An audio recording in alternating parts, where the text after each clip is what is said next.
Hey guys, Jessica Ruffin and NBC Sports' Steve Letarte here for some NASCAR Fantasy Fastlane advice heading into Bristol this weekend.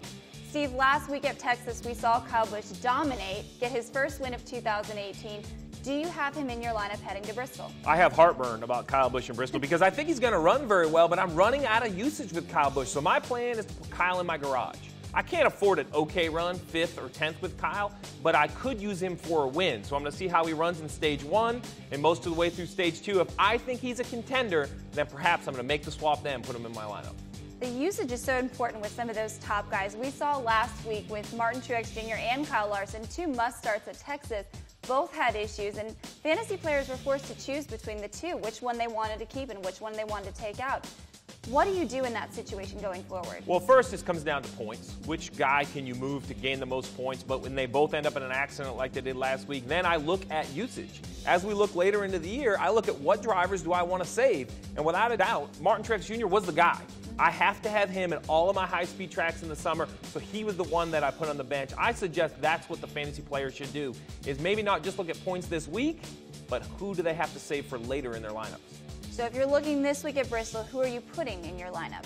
Well, when I look at Bristol Motor Speedway, we talked about Kyle Busch, and I really think the Joe Gibbs Racing camp as a whole is going to be very strong. So my must-starts, the cornerstone of my fantasy lineup, are Joe Gibbs Racing teammates Erik Jones and Denny Hamlin. Their numbers are outstanding at Bristol. When you look at Erik Jones, he won the pole last August, dominated the race, only to get beat by his teammate Kyle Busch, led over 250 laps. I think he can repeat that performance again, perhaps get his first win, so he is a must-start. And then his teammate, Denny Hamlin. When I think of Denny Hamlin, I think of a driver with a very impressive resume that most people somewhat forget about. I think that his experience is going to come through. He knows how to run well at Bristol. He's going to end up somewhere in the top 5. Those are the types of points I need.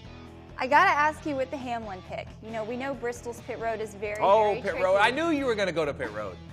I got to ask, you know, we've seen Denny have trouble on pit road before with the penalties and things of that nature. Does that concern you? Actually, it doesn't concern me, and here's why.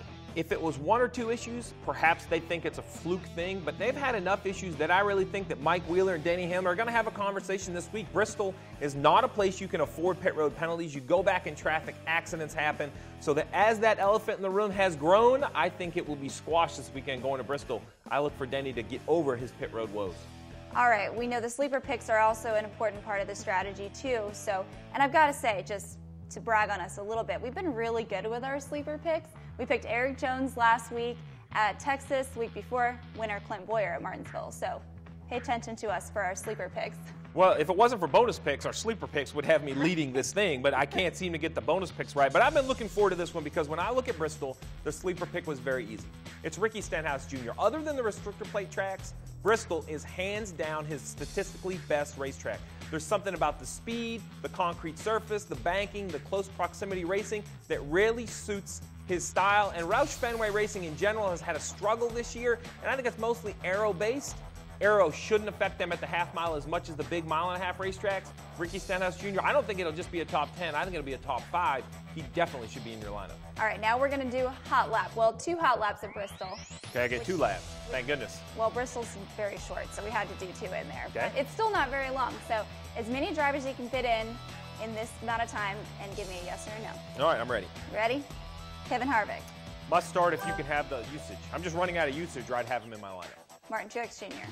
Must avoid. I think he'll run okay, but he runs better at the high-speed tracks than saving Truex. Clint Boyer. Clint Boyer, I wish you wouldn't have asked me because he's a must-start. I expect him to run very, very well. He was going to be my secret pick, but now that everybody knows, I would start Clint Boyer. Trevor Bayne. I like Trevor, nice kid. I don't think I'm going to have him at Bristol. It's a tough racetrack, and he seems to hasn't quite figured it out yet. William Byron.